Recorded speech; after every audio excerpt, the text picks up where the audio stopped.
Alright guys, good afternoon from Jaigaon West Bengal. So एक और नया दिन, एक और नया व्लॉग। और आज का व्लॉग काफ़ी ज़्यादा शानदार और काफ़ी ज़्यादा धमाकेदार होने वाला है, क्योंकि आपको बता दूं आज मैं निकलने वाला हूं अपनी सेकंड इंटरनेशनल ट्रिप पे और जाने वाला हूं यहां इंडिया से भूटान। जी हाँ, इस ब्लॉग में भूटान के शानदार नज़ारे आपको देखने को मिलने वाले हैं। और सिर्फ इसी ब्लॉग में नहीं, पूरी भूटान की सीरीज़ में आपके सामने लेके आने वाला हूँ। तो काफ़ी कमाल और शानदार ये भूटान की सीरीज़ पूरी रहने वाली है। और बात करें भूटान के बारे में तो भूटान को बोला जाता है the land of mountains, the land of happiness. यहाँ की सरकार ग्रोथ को जीडीपी के हिसाब से मेजर नहीं करती है। ग्रोथ यहाँ पे मेजर की जाती है ग्रॉस नेशनल हैप्पीनेस के हिसाब से। पूरे दुनिया में इकलौती कार्बन नेगेटिव कंट्री है जहाँ के जो जंगल है, जहाँ के जो पेड़ हैं, वो इतनी कार्बन डाइऑक्साइड एब्जॉर्ब करते हैं जितनी तो कोई और कंट्री प्रोड्यूस करती है। पॉपुलेशन की बात करें तो पॉपुलेशन है यहाँ की approximately 7.5 lakh to 8 lakh. Religion यहाँ पे फॉलो किया जाता है बुद्धिज्म। और यहाँ के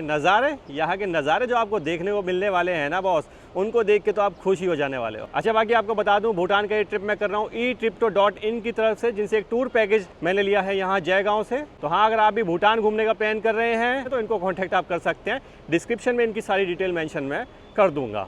वैसे आपको बता दूं जयगांव तक हम पहुंचे थे रूबी परिवहन की स्लीपर बस में, जो कि कोलकाता से ऑपरेट होती है जयगांव के लिए। शाम को 5 बजे ये एस्प्लेनेड बस स्टैंड से रवाना होती है और जयगांव पहुंचा देती है अगली मॉर्निंग में 10, 11, 12 बजे के आसपास पहुंचा देती है।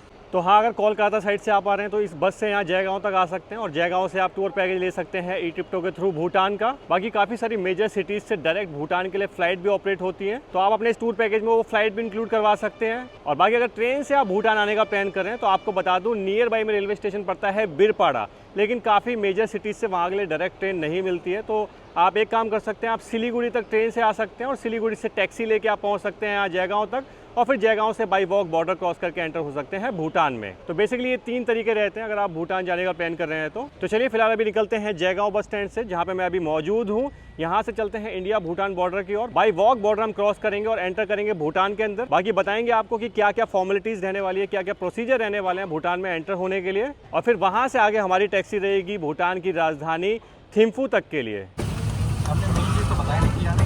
तो चलिए जयगांव बस स्टैंड से ऑटो में बैठ गए हैं और निकल गए हैं इंडो भूटान बॉर्डर की ओर। 10-10, 15-15 रुपये पर हेड चार्ज लेते हैं ऑटो वाले और छोड़ देते हैं आपको भूटान बॉर्डर पे। और बाकी देखिए ऐसा कुछ ये जयगांव शहर दिखाई देता है। डिस्ट्रिक्ट की बात करें तो डिस्ट्रिक्ट है वेस्ट बंगाल का अलीपुर द्वार।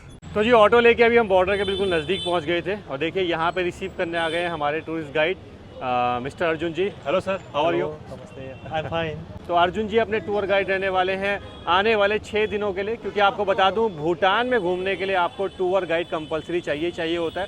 उसके अलावा 2 चीज़ और कंपलसरी भूटान में घूमने के लिए आपको चाहिए होती है। दूसरी चीज़ रहती है SDF फीस, जिसके बारे में चलिए आगे मैं आपसे और अच्छे से डिस्कस करूँगा। So let's go toward the border.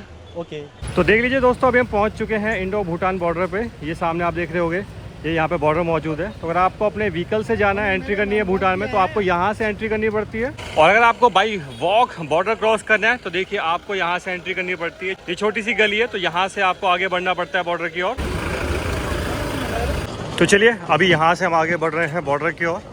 दोनों रास्ते मैंने आपको दिखा दिए। अगर व्हीकल से आना है तो वो दूसरी तरफ था, बाई वॉक बॉर्डर क्रॉस करना है तो ये वाली साइड है जहाँ से आप बॉर्डर की तरफ आगे बढ़ते हो। और बाकी ये जो दीवार आप देख रहे हो ना राइट साइड पे, इसकी दूसरी तरफ भूटान है। Alright guys, so luggage check in is done, ID check in is also done. तो आपको बता दूं आईडी में बेसिकली यहाँ पे 2 आईडी रिक्वायर्ड होती हैं भूटान में एंट्री के लिए। या तो आपके पास वैलिड वोटर आईडी कार्ड होना चाहिए इंडिया का, या फिर आपके पास पासपोर्ट होना चाहिए। इन दोनों आईडी के अलावा आप भूटान में एंटर नहीं कर सकते। अगर आप सोचें आधार कार्ड से एंट्री हो जाए तो वो पॉसिबल नहीं है यहाँ पे। और बाकी देखिए ये कुछ एरिया जहाँ से चेक इन वगैरह करवा के अभी हम आगे की ओर बढ़ रहे हैं। और बाकी देखिए अभी यहाँ से आगे बढ़ रहे हैं इमिग्रेशन की ओर। और सबसे खास बात है कि गाइड पूरा असिस्ट कर रहे हैं, तो ये काफ़ी अच्छा लगा।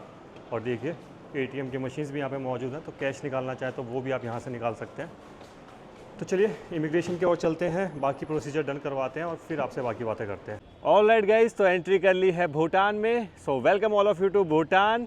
स्वागत है आप सभी का भूटान में। देखिए पीछे में मेरे यहाँ पे मौजूद है पेडेस्ट्रियन टर्मिनल। तो बेसिकली यहाँ पे भी आईडी वगैरह क्रॉस वेरीफाई आपकी की जाती है। एक तो इंडियन साइड पे की जाती है जब आप एंटर करते हो, और भूटान साइड पे यहाँ पे चेक की जाती है। अभी यहाँ से आगे बढ़ेंगे इमिग्रेशन की ओर। अच्छा, बाकी आपको बता दूँ सुनील भाई वापस जा चुके हैं। एक्चुअली उनके पास प्रॉपर आईडी नहीं थी, मतलब आईडी तो प्रॉपर थी, लेकिन जो गवर्नमेंट ऑफ इंडिया द्वारा इशू की गई होती है ना, जो बाई पोस्ट वो भेजते हैं, वो आईडी उनके पास नहीं थी। उनके पास जो आईडी थी, आई थिंक उन्होंने ना प्रिंट निकाला हुआ था साइबर कैफे से, जैसे इंडिया में हम लोग प्रिंट निकलवा लेते हैं या प्लास्टिक पे प्रिंट करवा लेते हैं, तो वैसी कुछ उनके पास आईडी थी। तो वो वाली आईडी नहीं थी जो बाई पोस्ट आती है। अभी इसमें फंडा क्या है कि जो बाई पोस्ट आईडी आती है उस पर एक होलोग्राम होता है, लेकिन अगर आप कहीं से प्रिंट करवाते हैं तो उस पर वो होलोग्राम मौजूद नहीं होता है। तो वो वाली आईडी यहाँ पे एक्सेप्ट नहीं होती। प्रॉपर आईडी जो आपके पास बाई पोस्ट आती है, जिस पे होलोग्राम होता है, वो यहाँ पे एक्सेप्ट होती है। तो इस वजह से सुनील भाई तो वापस ही लौट गए पीछे। हालांकि वैसे भी उनका आगे जाने का प्लान नहीं था, लेकिन यहाँ फुनसोलिंग तक आने का प्लान तो था, लेकिन एंट्री नहीं मिल पाई, तो अब क्या ही कर सकते हैं। अच्छा, दूसरी चीज़ मैं आपको बता दूँ, मैंने गलती से अंदर आपको बता दिया था कि आधार कार्ड यहाँ पे एक्सेप्ट नहीं होता। तो आधार कार्ड यहाँ पे एक्सेप्ट तो हो जाता है, लेकिन आधार कार्ड से सिर्फ आप फुनसोलिंग वाला एरिया एक्सप्लोर कर सकते हैं। अगर आपको फुनसोलिंग से आगे जाना है और भूटान एक्सप्लोर करने के लिए, तो वो आप नहीं कर सकते आधार कार्ड के थ्रू। उसके लिए फिर आपको या तो पासपोर्ट चाहिए या फिर वोटर आईडी कार्ड चाहिए, और साथ ही साथ क्या चाहिए, साथ ही साथ चाहिए आपको टूरिस्ट गाइड। तो टूरिस्ट गाइड तो ऑलरेडी ई-टिप्टो ने हमें अरेंज करके दिया हुआ है, हमारे पैकेज में इंक्लूड है। अभी जाएंगे इमिग्रेशन ऑफिस पे, इमिग्रेशन ऑफिस पर लगवाएंगे अपने पासपोर्ट पे ठप्पा, और वहाँ पे करेंगे SDF फीस, यानी कि सस्टेनेबल डेवलपमेंट फीस, जिसका चार्ज मैंने आपको बताया कि 1200 रुपये पर नाइट का होता है। और तो बाकी देख लीजिए फुनसोलिंग टाउन कितना खूबसूरत दिखाई देता है। वाह मैन वाह, साफ़ सफाई देखिए, लोगों में सिविक सेंस देखिए भाई, सब सारी चीज़ यहाँ पे बड़ी कमाल है। तो यार एक चीज़ तो है, मतलब बॉर्डर क्रॉस करते ही भाई जज्बात चेंज हो गए, माहौल चेंज हो गया पूरा। आप देख रहे होगे लोगों में सिविक सेंस ज़बरदस्त, साफ़ सफाई ज़बरदस्त कर रखी है यहाँ पे। अच्छा, आपको बता दूँ, आप यहाँ पब्लिक में स्मोकिंग नहीं कर सकते हो, सारे रूल आपको यहाँ पे फॉलो करने पड़ते हैं। रोड भी आपको यहाँ पे जेब्रा क्रॉसिंग से ही क्रॉस करनी पड़ती है। तो रूल भाई साहब यहाँ पे थोड़े से स्ट्रिक्ट रहते हैं। तो कोशिश करें जब भी आप यहाँ भूटान में आ रहे हैं तो उन रूल्स का पालन करें, उन रूल्स को फॉलो करें, अदरवाइज़ भाई अच्छा खासा फ़ाइन यहाँ पे आपको देना पड़ सकता है। तो चलिए अभी यहाँ से आगे बढ़ रहे हैं और जा रहे हैं इमिग्रेशन ऑफिस की ओर। तो चलिए जेब्रा क्रॉसिंग से रोड क्रॉस करते हैं। और कमाल बात बताऊँ, जब आप रोड क्रॉस कर रहे होते तो सारी गाड़ियाँ खुद ब खुद आपको देख के रुक जाती हैं। बाकी देखिए सामने में यहाँ मौजूद है भारत पेट्रोलियम का फ्यूल पंप, और यहाँ पे आपको भारत पेट्रोलियम, HP, सारे जो फ्यूल पंप है यही देखने को मिलते हैं, क्योंकि जितनी भी फ्यूलिंग सप्लाई है यहाँ पे इंडिया से ही वो की जाती है। तो चलिए अभी हम पहुँच चुके हैं इमिग्रेशन ऑफिस के सामने। देखिए पीछे में इमिग्रेशन ऑफिस यहाँ पे मौजूद है। तो आपको बता देता हूँ कि क्या क्या प्रोसेस यहाँ पे बेसिकली की जाती है। सबसे पहले आपकी आईडी एक बार क्रॉस वेरीफाई की जाती है। अगर आप पासपोर्ट लेके जा रहे हो तो उस पर स्टैम्प वगैरह लगाई जाती है।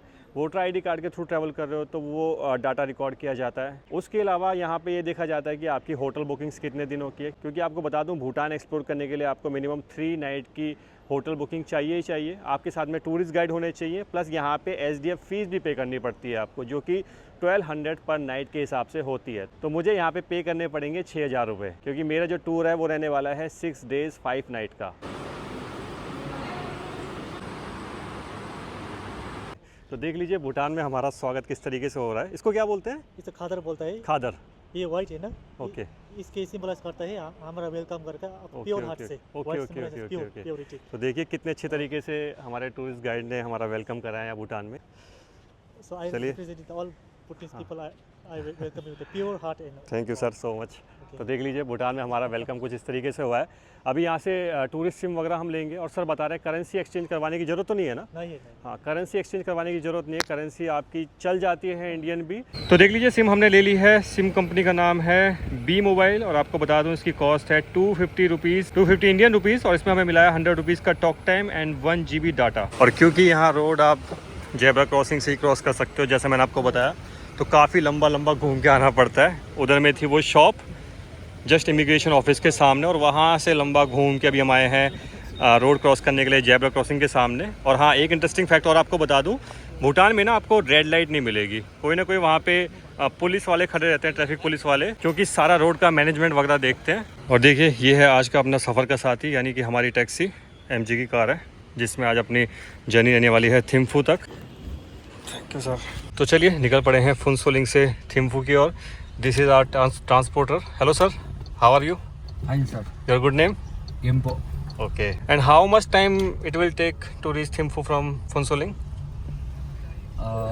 4 to 5 hours. 4 to 5 hours. और देखिए ये है भूटानिस करेंसी जिसको बोला जाता है नुल्ट्रम, और आपको बता दूं 1 इंडियन रुपीज़ हो जाता है अप्रॉक्सीमेटली 1 नुल्ट्रम के आसपास ही मान सकते हो। तो मैंने 500 रुपीज़ दिए थे भैया को सिम लेने के लिए, तो उन्होंने मुझे 250 रुपीज़ रिटर्न में दिए। तो देखिए ऐसी कुछ इनकी करेंसी दिखाई देती है। 3 नोट मेरे पास हैं, 2 नोट है 100 के और 1 नोट है 50 का। तो 50 के नोट पे यहाँ पे जो फोटो बनी हुई है ये है इनके 5th किंग, जो कि अभी करंट किंग है, और ऊपर वाले नोट्स पे आप जो फोटो देख रहे हैं वो है इनके 4th किंग की फ़ोटो।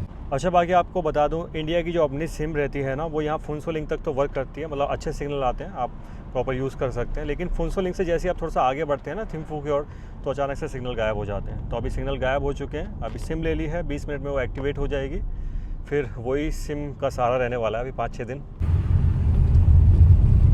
सो देखिए अभी हम पहुंच गए हैं खरबंडी चेक पोस्ट, और यहाँ पे भी एक बार हमें सारी चीज़ें चेक करवानी पड़ेंगी। तो चलिए खरबंडी चेक पोस्ट हमने कर ली है क्रॉस, परमिट वगैरह यहाँ पे चेक किया गया जो हमें इमिग्रेशन ऑफिस से मिला था। और देखिए पहाड़ों के खूबसूरत नज़ारे दिखाई देना शुरू हो चुके हैं, हरियाली काफ़ी अच्छी खासी दिखाई दे रही है। अच्छा हरियाली से याद आया, आपको एक चीज़ बता दूँ कि भूटान का जो कॉन्स्टिट्यूशन है ना उसमें ऐसा मेंशन है कि भाई 60% एरिया इनको फॉरेस्ट एरिया के रूप में रिजर्व रखना ही रखना है। आपको जो भी डेवलपमेंट करनी है सस्टेनेबल वे में करनी है, ताकि नेचर भी डिस्ट्रॉय ना हो और डेवलपमेंट भी कहीं ना कहीं होती रहे। तो कुछ इस तरीके से ये मतलब डेवलपमेंट वगैरह करते हैं सभी चीज़ों की कि भाई नेचर भी डिस्ट्रॉय ना हो और साथ ही साथ डेवलपमेंट भी होती रहे। तो देखिए काफ़ी अच्छी खासी ग्रीनरी देखने को मिल रही है, नज़ारे काफ़ी बढ़िया देखने को मिल रहे हैं। और बाकी भैया की टैक्सी में यार ये चीज़ मुझे काफ़ी बढ़िया लगी, इंडियन भूटान फ्रेंडशिप का उन्होंने एक साइन यहाँ पे मतलब दर्शाया हुआ है। देखिए इंडिया का फ्लैग यहाँ पे मौजूद है, भूटान का फ्लैग यहाँ पे मौजूद है, तो ये काफ़ी बढ़िया लगा।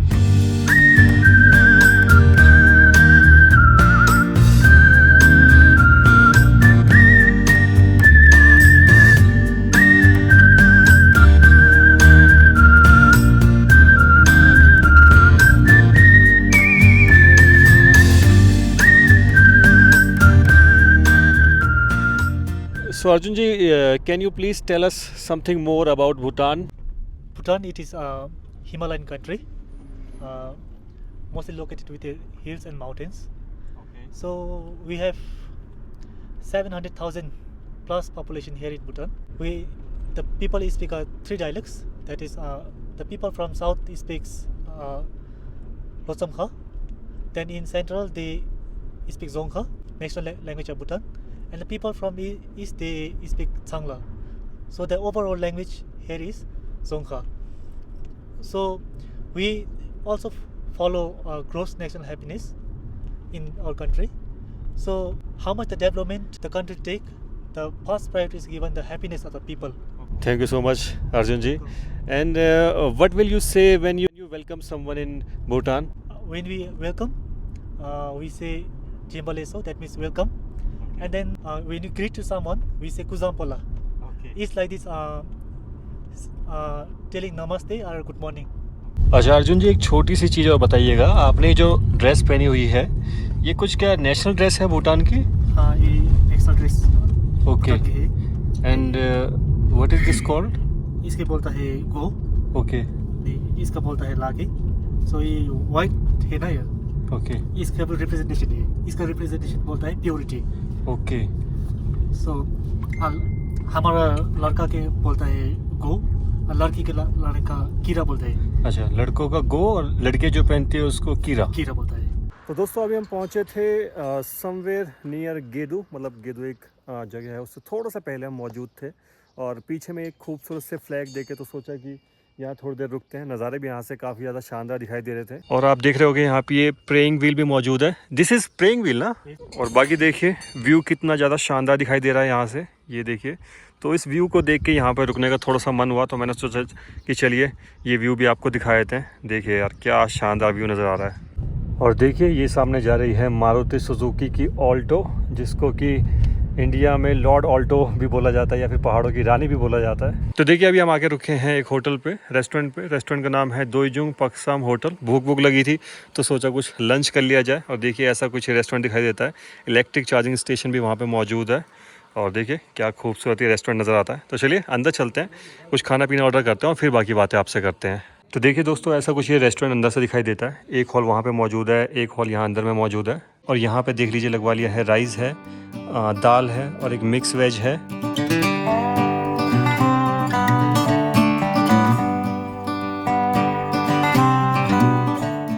तो चलिए खाना खा के अभी निकल चुके हैं। रेस्टोरेंट पे खाना तो काफ़ी कमाल बना रखा था।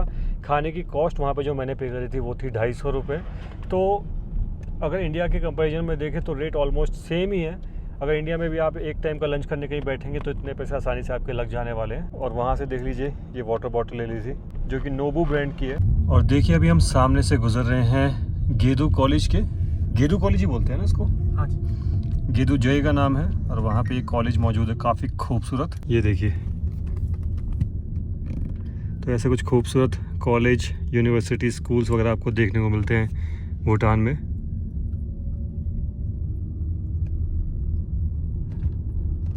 ये देखिए यार क्या खूबसूरत इंफ्रास्ट्रक्चर है।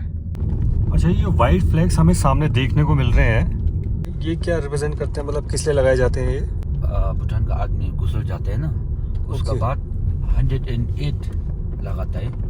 Okay okay okay okay. अच्छा, जब कोई गुजर जाता है तो 108 मतलब 108 फ्लैग्स ये लगाए जाते हैं। उसको पीछे धर्म मिलते हैं ना, वो गुजर जाने आदमी लोग। Okay okay okay okay. बाकी एक चीज़ है भाई, जितने भी व्हीकल्स हैं, चाहे वो गाड़ियाँ हो, ट्रक्स हो, इंडियन ब्रांड्स की यहाँ पे आपको देखने को मिलेगी। मतलब इंडियन ब्रांड्स पे लोग बहुत ट्रस्ट करते हैं यहाँ पे।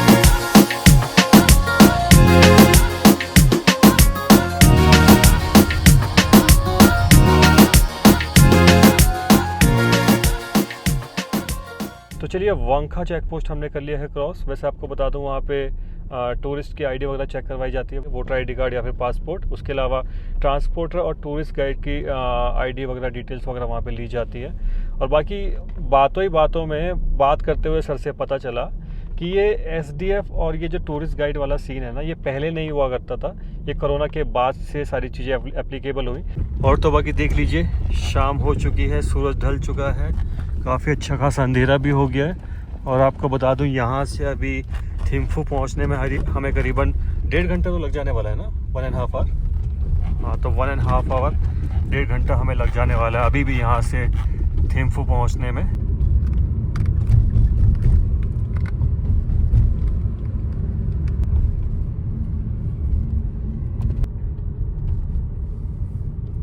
तो देख लीजिए, अभी हम पहुँच गए हैं उस पॉइंट पे जहाँ से हम एंटर हो जाने वाले हैं थिम्फू डिस्ट्रिक्ट में। अच्छा, ये रास्ता पारो को ले निकल गया इधर से? पारो का। ओके। तो चलिए जी, फाइनली हम पहुंच चुके हैं थिम्फू सिटी के एंट्रेंस गेट पे। वेलकम टू थिम्फू सिटी, स्वागत है आप सभी का थिम्फू सिटी में। और सामने उधर लाइट्स में जगमगाता हुआ दिखाई दे रहा है थिम्फू सिटी का साउदर्न पार्ट।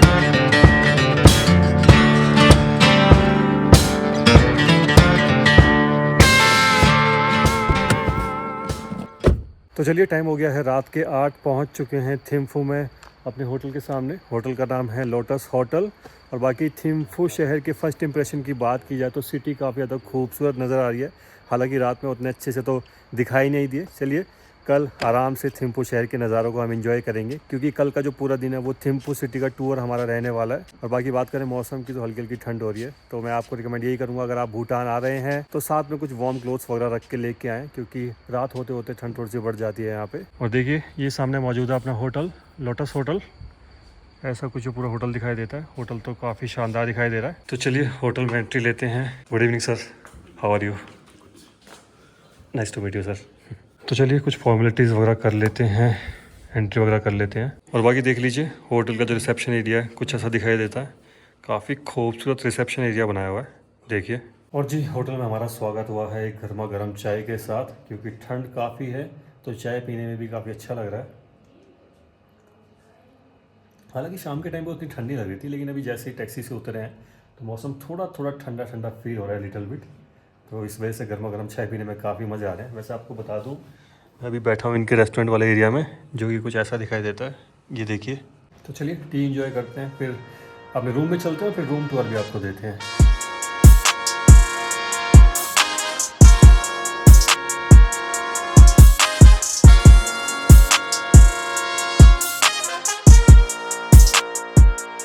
तो देखिए, ऐसी कुछ इस प्रॉपर्टी का रूम नज़र आता है, जो कि काफ़ी शानदार है। कॉजी और ब्यूटीफुल बेड यहाँ पे आपको देखने को मिल जाता है। उसके अलावा देखिए, खूबसूरत से कर्टन्स यहाँ मौजूद है, सोफ़ा यहाँ पे दिया गया है, टीवी यहाँ पे मौजूद है, heater plus AC system room में दिया गया है। केटल, टी, कॉफ़ी किट वगैरह आपको देखने को मिल जाती है। मिरर यहाँ मौजूद है।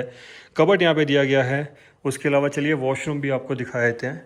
तो ऐसा कुछ वॉशरूम यहाँ पे दिखाई देता है। ये देखिए वॉशरूम भी काफ़ी स्पेशियस है। हेयर ड्रायर यहाँ पे आपको देखने को मिल जाता है। ये है यहाँ पे एक मिरर और देखिए यहाँ पे डेंटल किट्स वगैरह भी आपको देखने को मिल जाती है। ये देखिए। उसके अलावा देखिए शावर एरिया भी काफ़ी ज़्यादा स्पेशियस है। तो वॉशरूम भी काफ़ी बढ़िया है यार। तो चलिए अभी तो काफ़ी ज़्यादा थक गए हैं, तो अभी मैं करूँगा भाई कुछ देर आराम। और बाकी बात करें आज के दिन की, तो काफ़ी शानदार आज का दिन था। पहली बार भूटान आया हूँ और जो फर्स्ट इंप्रेशन है वो मेरे लिए काफ़ी ज़्यादा बढ़िया था। बाकी आपको बता दूँ फुनसोलिंग से यहाँ पहुँचने में करीबन 5 घंटे का सफ़र लग गया यहाँ थिम्फू तक पहुँचने में। डिस्टेंस की बात की जाए तो डिस्टेंस था अप्रॉक्सीमेटली 150 टू 160 किलोमीटर। और माउंटेन रीजन है तो यार ऑब्वियस सी बात है 150 किलोमीटर को भी ट्रैवल करने में थोड़ा टाइम तो लगता है। और चलिए now it's time for dinner. और देख लीजिए डिनर मैंने रूम में ही मंगवा लिया क्योंकि बहुत ज़्यादा थका हुआ था। इस वजह से रेस्टोरेंट में खाना बैठ के खाने का मन नहीं कर रहा था, तो रूम में ही खाना मंगवा लिया। आलू गोभी की सब्ज़ी यहाँ पे मौजूद है, दाल है, एक सब्ज़ी यहाँ पे और दी गई है, चपाती है, राइस यहाँ पे मौजूद है, सलाद दी गई है। वैसे आपको बता दूँ ये जो पूरा टूर पैकेज है मैंने ब्रेकफास्ट और डिनर के साथ में ही ट्रिप्टो से लिया हुआ है। तो जो डिनर है वो ब्रेकफास्ट है। पूरे टूर के दौरान उसकी अरेंजमेंट होटल में ही अपनी रहने वाली है।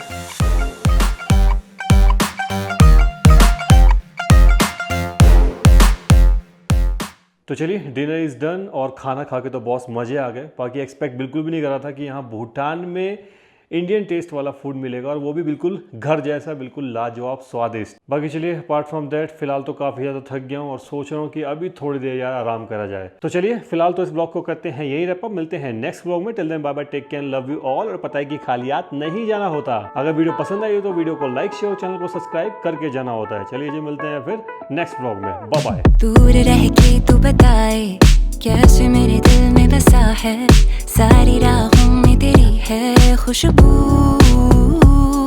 हाय कैसे मैं गुजारूं रातें लंबी ये बड़ी है, बेचैनियों में दबी है आरज़ू।